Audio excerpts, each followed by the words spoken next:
Sitting here thinking, how good you've been. You blessed me all of my days, yes you did. And I realize I haven't been, everything you want me to be, yeah. That pretty much sums up what I'm going to talk about on today's podcast.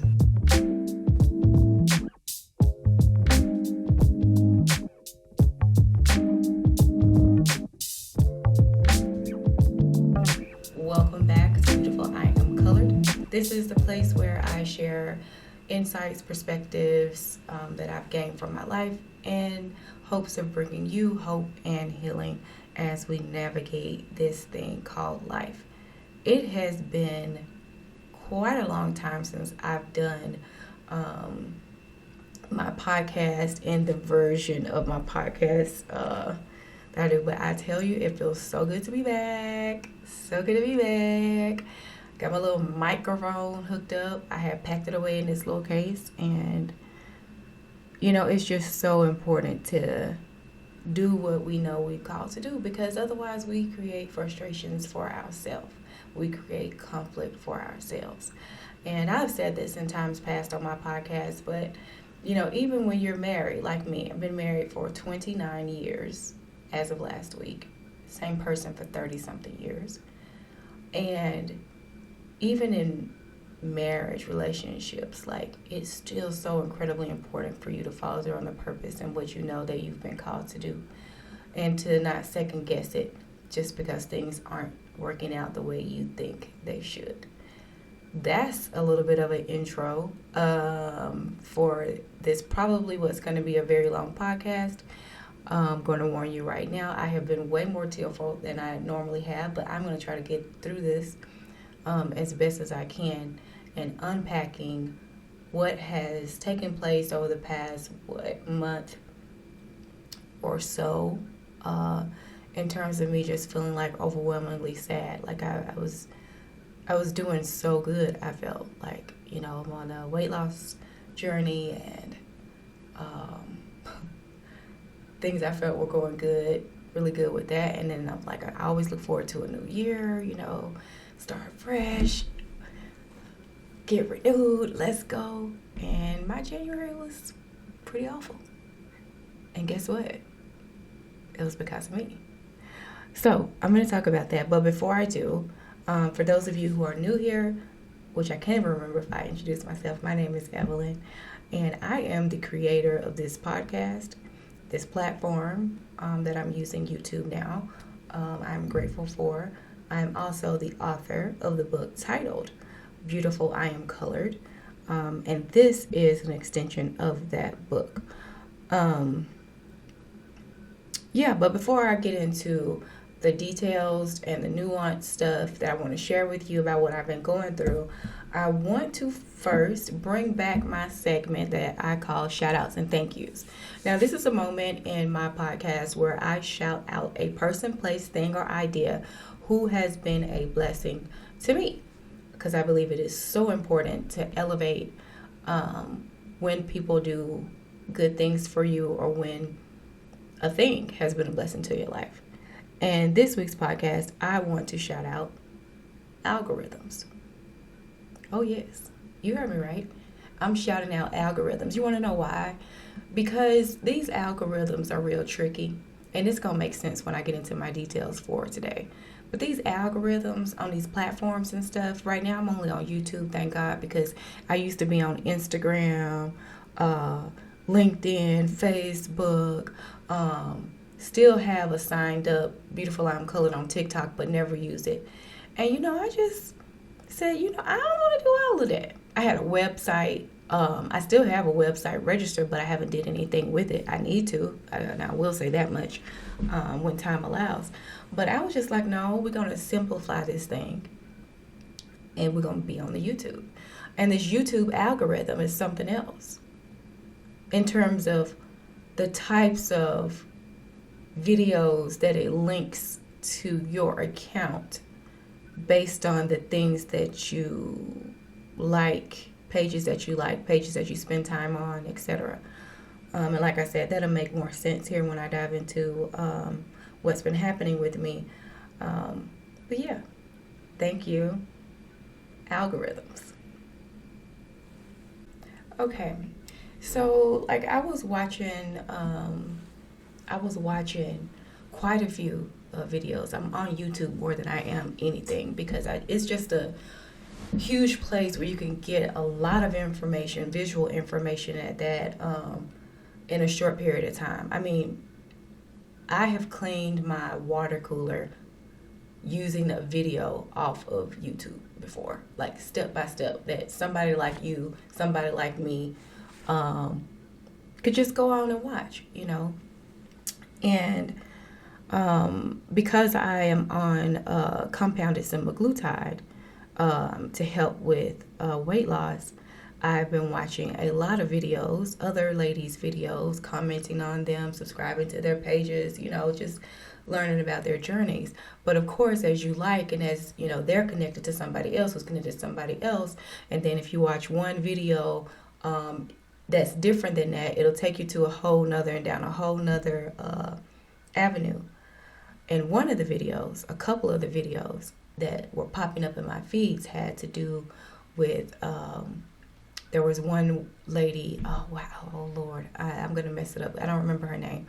But her podcast is kind of like about starting over. And there's a lot of that right now, right? Women in their 40s, 50s, 60s plus, you know, starting over in life, you know, divorced their husbands for various reasons, and, you know, are just choosing to start life anew by themselves and talking about their journeys and how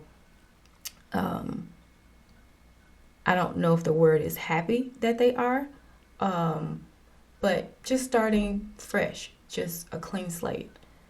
And so I always get very introspective around my birthday month, which is January. And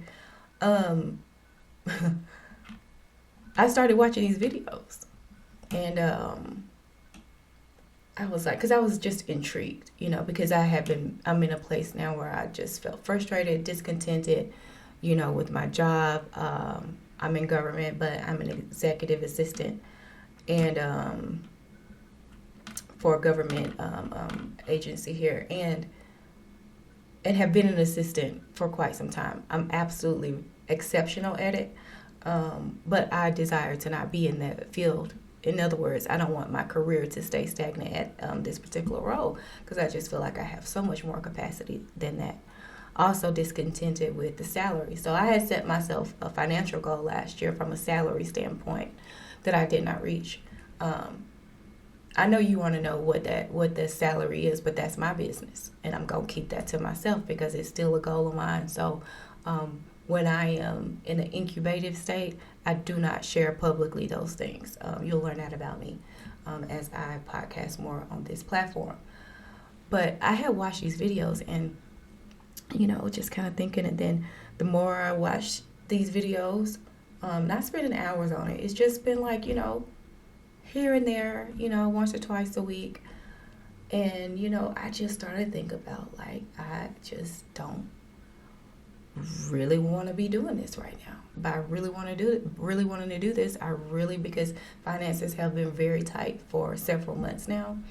I don't do well in those spaces of tightness. I have experienced tightness before in my life, 20s, 30s. But in my 40s, it's just not something that I really feel like doing and participating in. And the reason for that, you know, has to do with a decision that was made that I didn't necessarily agree with, but respected. And I'll leave that at that, because certain things that my husband and I talk about, I'm never going to talk about openly on the platform, because I do feel like some things you just need to just leave at home. And that is old school, I realize that, but that is how I am. And while it's working for me, that is what I will continue to do. And anyway, so I'm thinking about all these things. I'm applying for these jobs. In December, I had a final interview for a job I really, really wanted, because I really wanted to get in policy work, especially after going to law school. Now, I do some policy work now, but it's more of a segmented part of like my job. It's volunteer. It's not any bonus money associated with it. It's just like on top of your normal duties and responsibilities, and also now you're going to review policy and weigh in on that for fiscal impact. Anyhow, which I love, by the way. And so I had this interview, killed the interview. For those of you who do not know me, I will kill an interview. And when I say I will slaughter that thing, that's the, if you want to call it perfectionist part of me. I am going to go in and I'm going to be overly prepared, and I am going to make it very difficult for you to not choose me as the candidate. Well, because I believe this role was a political role, literally, it was in a political office, I didn't get the job, even though I was one of the finalists. And I was crushed because I knew I was about to get this job. It was going to allow me to hit that goal, to make that salary that I always wanted to make. And I was going to be back in an environment that I want to be in, back in community. And I did not get that job. And I cried. I'm not even lying to you. I cried. And so it was hurt because I just knew going into 2025 that I was going to be starting new. I just knew it. And nope, that did not happen. And so compounded with that was one of the young adults got into some legal issues, lost their license for a season, but works and has always worked, but needed help because now that no license, no car, how are you going to get from point A to point B? Now, in the city and county of Denver, I can say the public transportation is more decent than most cities, but where this particular young adult lives, it's more suburban, and so there aren't as many options for to use transportations, which means you in our pocket. And then, of course, we have one at home. And so all of those things mounted up. I didn't get what I felt at the time to be like my dream job, but you never know what God was saving me from. Still hurt that I didn't get it. And then, having tight finances, but then still trying to show up at work every day to the best of my ability, still trying to make sure that I stay on top of my workouts, which is not a problem because that is a stress reliever somewhat. But even in January, even that wasn't working. And, I just become like very heavy, like weighed down. And I don't know about you, but the type of person I am, I'm what other people would classify as a strong person. But I know when I hit my wall and when I hit my breaking point and I start confessing that I'm hitting my breaking point, and people don't show up how you expect for them to show up in support of you whenever you have that season, that equally becomes very difficult to navigate. And so I really found myself feeling honestly kind of isolated, and like just asking God, like where are you? Like, where are you right now? I cannot hear clear direction. I cannot see what's next. I'm in this current role, and while I have opportunities to show increasingly that I add value, I'm not going to be compensated for it. I'm not compensated for it. So the way I started showing up was, I have a solution to that, but I'm not going to share it because you're not going to pay me. So what do I need to share it for? Being in meetings and hearing other people talk about what some might perceive as challenges, but I did. And I'm like, this is an easy fix. Just do this, but just saying, nope, bite your tongue, stay in your lane, or seeing other things, like even in the home life, and, bite your tongue, stay in your lane. And I just got to the point where, this is not serving me well. It's not. me biting my tongue, me not being helpful because I'm naturally I have a natural servant's heart to where I really want to show up and support. But I'm also at the stage of my life that I want to be highly compensated for the value that I bring to a team, to whatever. And so just not feeling, their reciprocity, is exceptionally difficult for me to navigate through. But one of the encroaching things that I had not counted on that was assisting in this weighing down, because we all go through challenges. We all go through seasons of life where we have to press through, navigate a little bit differently than what we had in other seasons of life. But I did not account for, which I should have known and I should have recalled, but I just didn't in the moment, the what's called the intake, the consumption of others. Because sometimes you can, be on the social media and stuff, and like I said, I work Monday through Friday, so I'm not on here all day every day, but you do have the ability to listen to just audio too, and starting to tune in to some of the things that maybe it's a little bit like, what you're going through, but mostly it's not. And then how those things can creep in and sit in your mind, and then you start wondering, like, why am I thinking about this? Why am I thinking about that? And the reason why you're thinking about this and you're thinking about that is because you allowed the entrance to take place. And by entrance, I mean, like, y'all know at this point, if you listen to my podcast anyway, that, I'm Christian, been in church my whole life, not in church currently, although that may change. I don't know yet. I'm navigating through that decision. But, you learn about the gates. I remember as a teenager learning about the gates of entry, which are like your senses and stuff.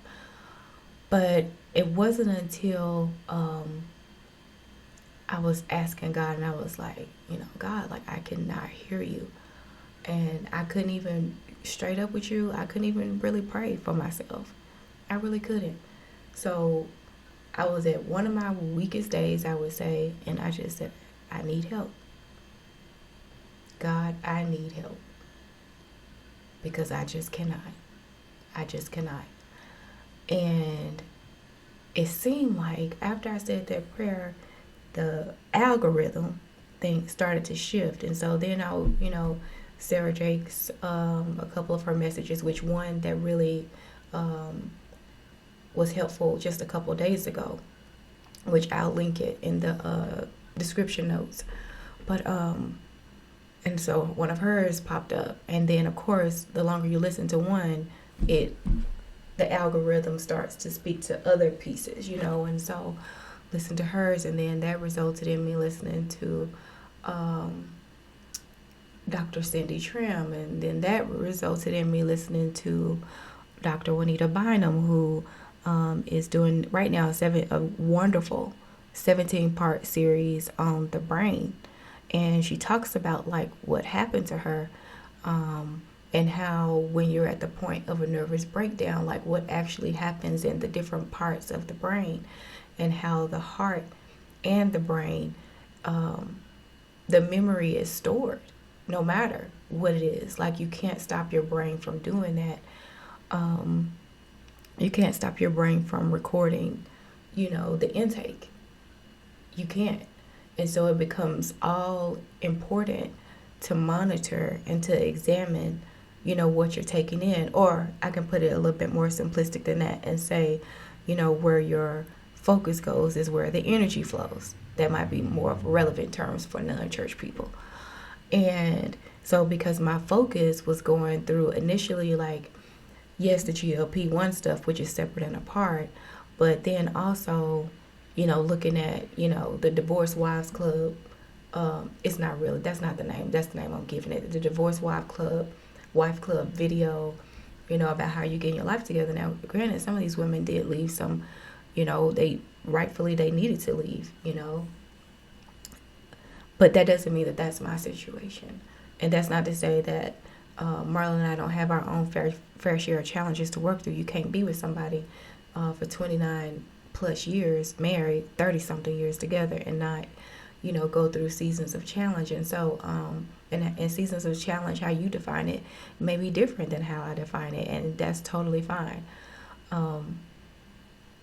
I have what I know to be my capacity and my deal breakers, and other people have theirs, and I just made a decision. I was just like, this is not, I don't like how I'm showing up. I just don't like this, what's going on right now. I don't like who I'm becoming. I don't like the wife I am right now. I don't feel like I'm showing up as my best self, and I'm not feeling like I'm getting, the help I need. If you listen to the GLP-1, that I had started back to talking to the therapist, and even like my session with her, it was helpful, and I was able to talk through, learning how to become more of instead of a passive communicator, more direct when it comes down to communicating with my spouse in particular, because that was a pattern that I developed with him, because I don't have that issue in the workplace. And so, but even with that, I'm just like, I want more. I need to be doing more. And, I had a conversation with one of my family members over my lunch break the other day, my Aunt Deborah. And I called her because I was like, hey, girl, what happened? Why was you in the hospital? I was praying for you, of course, but, how you doing? And so we had this conversation. And one of the things that stuck out on the conversation that she said that really encouraged me was, she said, well, Evelyn, anytime something going on with you, sometimes it's time to take the attention off of yourself and start helping others. And, I know the world's standpoint is you have to be filled up, first, and give from a place of overflow. And I have that belief too. But I also have the belief and hold the belief that sometimes you have to give sacrificially in order for you to get the return on investment. Here's what I mean by that. Like I said, I was at capacity, like I was showing up at work, like when people start, because I'm pretty good at compartmentalizing, but people at work start stopping by my office, hey, just want to check in on you. When you start doing that, I'm not the Evelyn that is right here, right now. It's a different version of me, and it's not the strongest. It's not. But I had to tell the team. I was like, you know what? This is what it is right now. This is who I am. I'm still going to show up and do my best. But, hey, I'm navigating through life, and I also get to not be strong sometimes. And to be able to work with people that I can actually say that to, and they honor that, not only because I built a solid reputation and have a strong character in the workplace, but, they trust, the process and will do whatever else to support. But coming back into the conversation with my Aunt Deborah, I started thinking, I was like, the family that I come from, oh my God, I'm so grateful for them, because I come from true, like public service people, like from the military to just going to church to always volunteering. And that truly is like in my nature too. Like it's truly to serve, it's truly to help. Now, like I said, I do want to be highly compensated for what I bring to the table, but I actually get fulfilled. I actually get rewarded when I give back. And one of the issues that I had identified that I was going through on my current job, because of the branch of government that I work for, I am severely restricted from doing like anything political, almost anything political, anything from a activist standpoint. Like, for example, I couldn't be caught with a quote in the newspaper saying what I feel about a policy, whether it be at the municipal level, state level, or federal level. I could not do it because I jeopardized my position because of the branch of government that I work for. And so just feeling restricted like that. And so it was kind of like, well, since I'm going to be restricted, I'm going to go ahead and hold these gifts back, And like I said, it wasn't serving me. And so in the past recent days, today is Saturday, the 15th of February.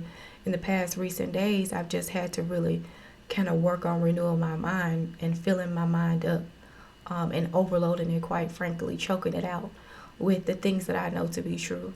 I have always been a believer. I have always been a person of strong faith and dedication and loyalty to myself, to my family. And this season of life cannot be any different in that regard, but it is up to me to actually do the work in order for me to do what I feel God has called me to do, which is to bring about hope and healing for people through the sharing of personal experiences, which is why I'm telling you my business today. And, you know, I think it's interesting because I was at work and I had an idea. I had an idea a couple months ago, and I decided not to share it, like I was saying. And then I decided I would share it. Everybody loved the idea and was just like, but the thing about ideas at work is like, if you get the idea, then you got to own it. Like, you're the captain, so you got to drive the ship. But people love the idea, senior leadership team, executive, level team, yeah, go for it. Love the idea. And then I had another idea, love the idea. And here's the truth. I was happy that they loved the idea, but actually I knew that they would, and that's not me being arrogant. But when you know that you're gifted at something, and you know that you can call a thing, this is just how you operate, and you say it with confidence, So I knew that it was a good idea, and I knew that they were going to love it. But you know what me saying yes to that did, and freeing up myself and giving in that way did, even though it's not going to bring extra money to my paycheck right now. It is allowing me the opportunity to be expressive in the creative field that I'm good at. So the stuff that I'm doing here on YouTube, for example, is now some of the stuff I'm able to adopt on my job because I presented this idea. And so now I get to work on these projects, albeit above my normal duties and responsibilities. But it's something that I can add value, yes, and also find creativity in. And then like making up my mind about this channel that, you know what, I love podcasting. I do, because it's a selfish thing. Yes, I'm giving back, but also as I talk, I'm filling myself up too. And I think I just got to a place where, let me say it like this. Being tight-fisted and stingy with your gift, talents, ability, and yes, sometimes even your money, it will get you nowhere quick. It will get you with less friends. It will get you in unhappy relationships with people you care about. And I just choose to be a generous human being. I choose to show up, and God has called me to do it in this way. And I said yes a long time ago. And so I have to fulfill the duty and the purpose that's on my life. And sometimes that comes with an exceptional amount of weight. Sometimes that comes with great sacrifice of time, sacrifice of money, sacrifice of energy, etc. But I fully believe that when you say yes, and when you show up, and when you take those necessary action steps to become the version of you that you always knew was there, and sometimes a person ain't gonna come alongside you. Sometimes it's not gonna be there. Sometimes you have to tap in to your source. My source is God. And when I said, God, I need help, God answered my prayer. Period. God answered my prayer. And so as I navigate this next iteration and dimension of my life, and I take the necessary steps forward to become the version of me I know who is waiting on me, I would encourage you to do the same. Thought I was going to make it all the way through, but I did. But that's okay. I really appreciate you taking the time to listen to me. I hope more than anything that this has provided hope and healing for you and where you are in your life. And remember, the future you is waiting on you. Have a great week. I'll see you again next time.